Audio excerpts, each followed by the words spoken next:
Buti na lang panaginip lang yun.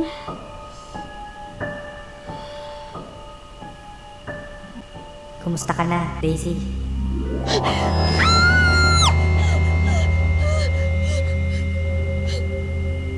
Huwag kang matakot sa akin, Daisy.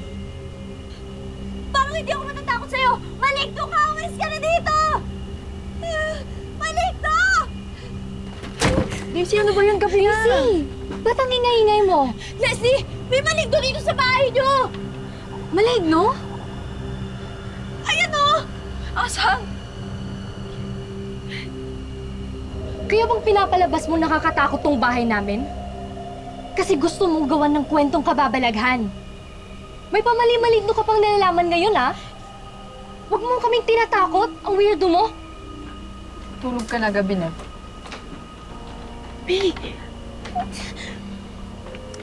Daisy, itulog mo na yan.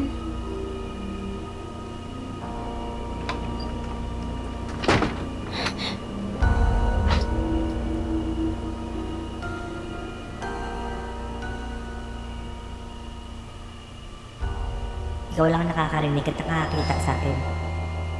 Maligno at siguro kami sa tingin ninyong mga tao. Pero hindi kami masama. Hindi ako nananakit. Gusto lang talaga kitang maging kaibigan.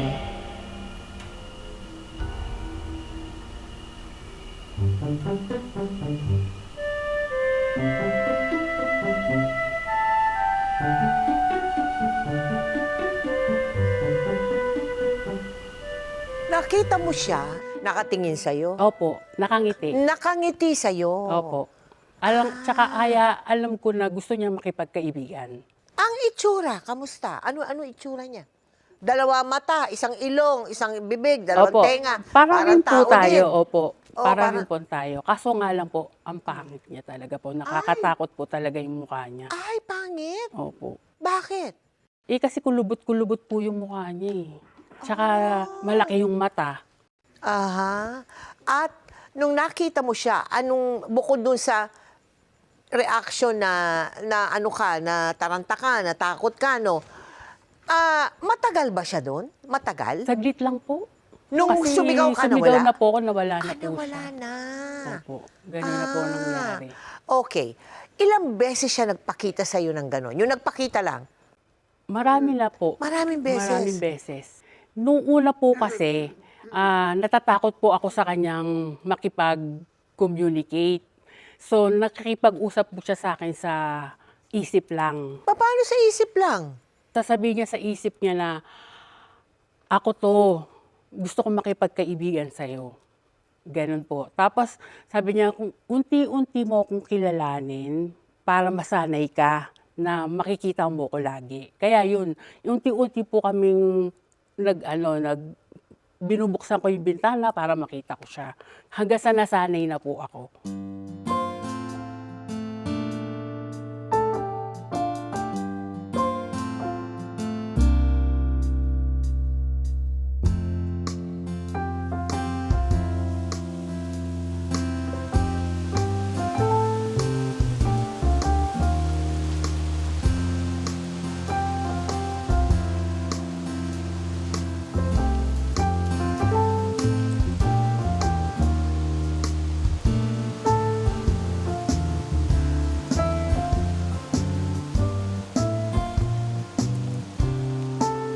Sa paglipas ng mga araw, unti-unti nang nagsimula ang pagdududa ni na Leslie sa mga kakaibang ikinikilos ni Daisy.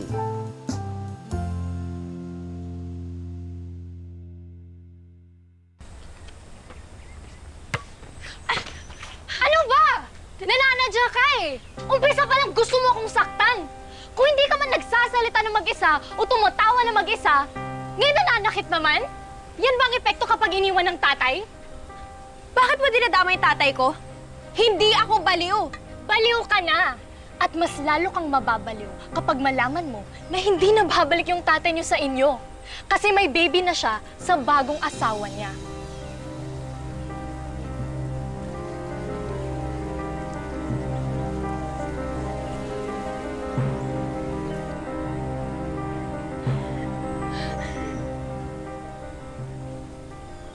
Tumigil ka na!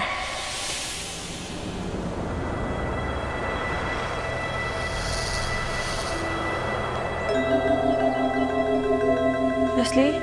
Leslie? Leslie? Leslie! Leslie! Leslie! Ano nangyari sa'yo? Leslie! Leslie!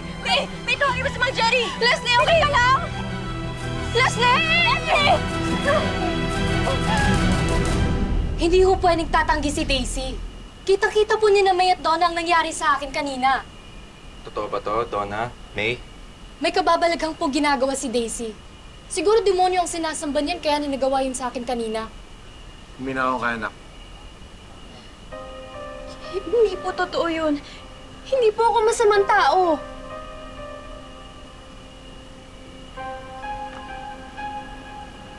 Anak, magsabi ka sa akin ng totoo, ha?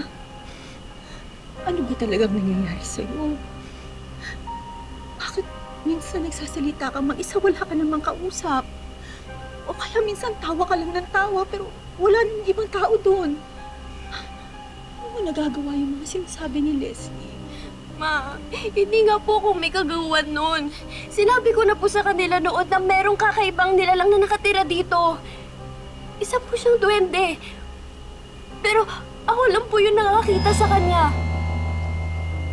Anak, ano ka ba naman? Huwag kang maniwala sa mga duwende. Hindi totoo yung mga malignong yan. Huwag kang matakot, ha? Ipagagamot kita. Magpapatingin tayo sa espesyalista. Hindi ako papayag na tuluyang kang mawala ng katinuan dahil sa ginawa ng tatay mo. Hindi nga po ako baliw! Tsaka pwede po ba huwag yun na ipilit si tatay sa lahat ng to? Dahil wala na po akong pakialam sa kanya. Tsaka nasaktan rin po ako sa ginawa niyo. Bakit hindi niyo po sinabi sa akin na may anak na si Papa sa babaeng yon?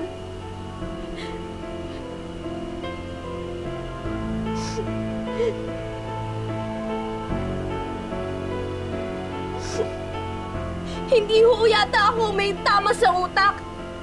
Kayo ho dahil nakalibot na kayo sa paggawa ng tama dahil na sa pagprotekta mo kay tatay. Buti pa yung kaibigan kong maligno. Naiintindihan ako. Pinoproteksyonan ako, eh kayo! Daisy, anak. Daisy!